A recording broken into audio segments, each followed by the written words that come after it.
everyone. Happy Good Friday, and I'm glad that I get to come bring another message this week. So let's just get to it. On Monday, Emily gave a great message about hope, and so I was a little encouraged by her message of hope, and I wanted to kind of explore another of Paul's big three, where he says faith, hope, and love. And so today my message is inspired by faith and trying to find faith in these trying times. So also in keeping with my theme of biblical quarantines and in celebration of our Good Friday today and our Easter weekend, our shelter-in-place text is going to come from John chapter 20, verse 19, and I'll read that. And so here we go. On the evening of that first day of the week, when the disciples were together, with the doors locked for fear of the Jews. So here we're transported to this picture, to this place of the 11, and they're in the upper room. That's what we give it the name of that area or that room. And they're locked away in a safe place because of the dangers that may or may not be lurking outside. And they're afraid that the Jews are going to attack them, and they're not sure. And the text doesn't really tell us how long they've been in there. They could have been in there since Jesus was walking up to his crucifixion. They could have been there since after he died. We don't really know. The text doesn't really shed any light. It just says that it's the first day on the evening, and that they're locked, and that they're overcome with fear. And so we're trying to reconcile what lessons can we learn from the disciples in the upper room. And so I think we need to explore the text from earlier in John chapter 14, verse 27. It's really kind of interesting. So this is while Jesus is still there, and he's talking to his disciples, and this is what he says: "Peace I leave with you, my peace I give you. I do not give to you as the world gives. Do not let your hearts be troubled, and do not be afraid. You heard me say, I'm going away, and I am coming back to you. If you loved me, you would be glad that I am going to the Father, for the Father is greater than I. I have told you now before it happens, so that when it does happen, you will believe. I will not speak with you much longer, for the prince of this world is coming. He has no hold on me. But the world must learn that I love the Father, and that I do exactly what my Father has commanded me." So here he starts off with, "Peace I leave you, my peace I give you." Jesus tried to prepare the disciples for the very moment when they're in the upper room. He tried to encourage them prior to it happening. And here we see that Jesus even lays it all out for them. But his message here is about peace and faith. Having peace leads you to this place of faith because you know that things are happening, and you know that what's happening God has a plan for. So let's jump back to John 20, where they're in the upper room, and let's see what Jesus has to say when he comes in, right? So again, they're locked for fear of the Jews. Jesus came and stood among them and said, "Peace be with you."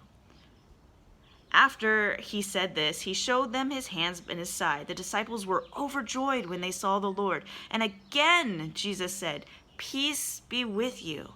As the Father has sent me, I am sending you." So it's this message of peace that can come from having this faith, right? And so how can we obtain this peace in these trying times when we feel like we're locked in our upper rooms? What can bring us peace? And my answer is just like Jesus, faith, right? Faith is what the disciples are lacking here. Jesus laid it all out for them. He told them exactly what was going to happen, but they didn't have the faith to believe.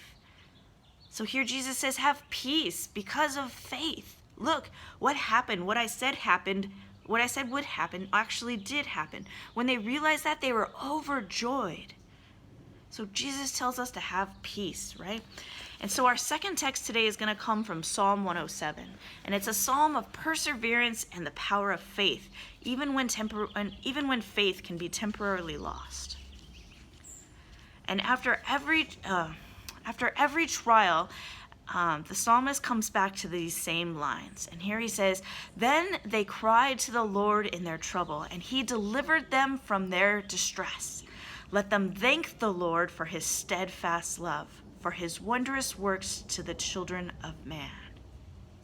Faith, whenever we can find it, even if it's temporarily lost. You'll see in the Psalm 107, if you guys go back and read it, which I strongly encourage you do, because this is a really great story. And they occasionally lose their faith, but then they realize who their trust is in and who their faith is in. And whenever they find that faith, then their eyes are open to his steadfast love. So on this Easter weekend, I just want us to be reminded of what we are putting our faith in. And it's this resurrection story, right? The resurrection of Jesus overcoming death. And so the resurrection story is a story that brings together the concept of the past, the present, and the future. It's laying down our past selves and our sin, and it's to take on this present life of living like Jesus with the faith that in the future it will hold all of his promises. And so we need to recognize that right now we are in the midst of a global resurrection of sorts. We're kind of in that time, the same time as the disciples were, right? Where we're locked in our rooms. And what is the reaction that we are going to have as we're trying to shelter in place and as we're kind of afraid of what may happen? And while our bodies may be physically locked in the upper rooms, what is our soul doing? And what is our spirit doing? So let us be locked physically in our rooms, but let us find the peace that he gave the disciples in chapter 14, and not the fear that can overcome from being there. And so I want to leave you on this Good Friday with the good news from what comes from 107, Psalm 107. And I've kind of pieced together different parts of the verse, but I really think that this collection of these verses from 107 really brings out this joyous story, right? And it's really the power of faith. So here we go. So let the redeemed of the Lord say so when they are diminished and brought low through oppression and evil and sorrow. He raises up the needy out of affliction and makes their families like flocks. The upright see it and are glad, and all wickedness shuts its mouth. Whomever is wise, let him attend to these things. Let them consider the steadfast love of the Lord.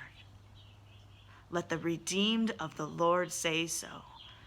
Folks, we are the redeemed of the Lord. So let us say so, and let us find our faith in the steadfast love of the Lord.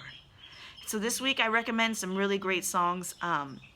If you're struggling to find peace and you're struggling to find that calm, to find that faith, I strongly recommend this song called Be Still My Soul. It's by Jaden Lavick. And the words in that song are just calming, and it's just encouraging, and I hope you can find some peace from that.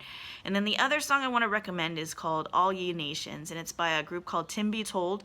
And I know that it's a Christmas song at heart, but at the same time, when I listen to it, I feel like it's also the full story of Jesus' story, right? It goes from birth to resurrection, and it's got all of the promises that his birth brings, and we can kind of see it with a different perspective from the resurrection story.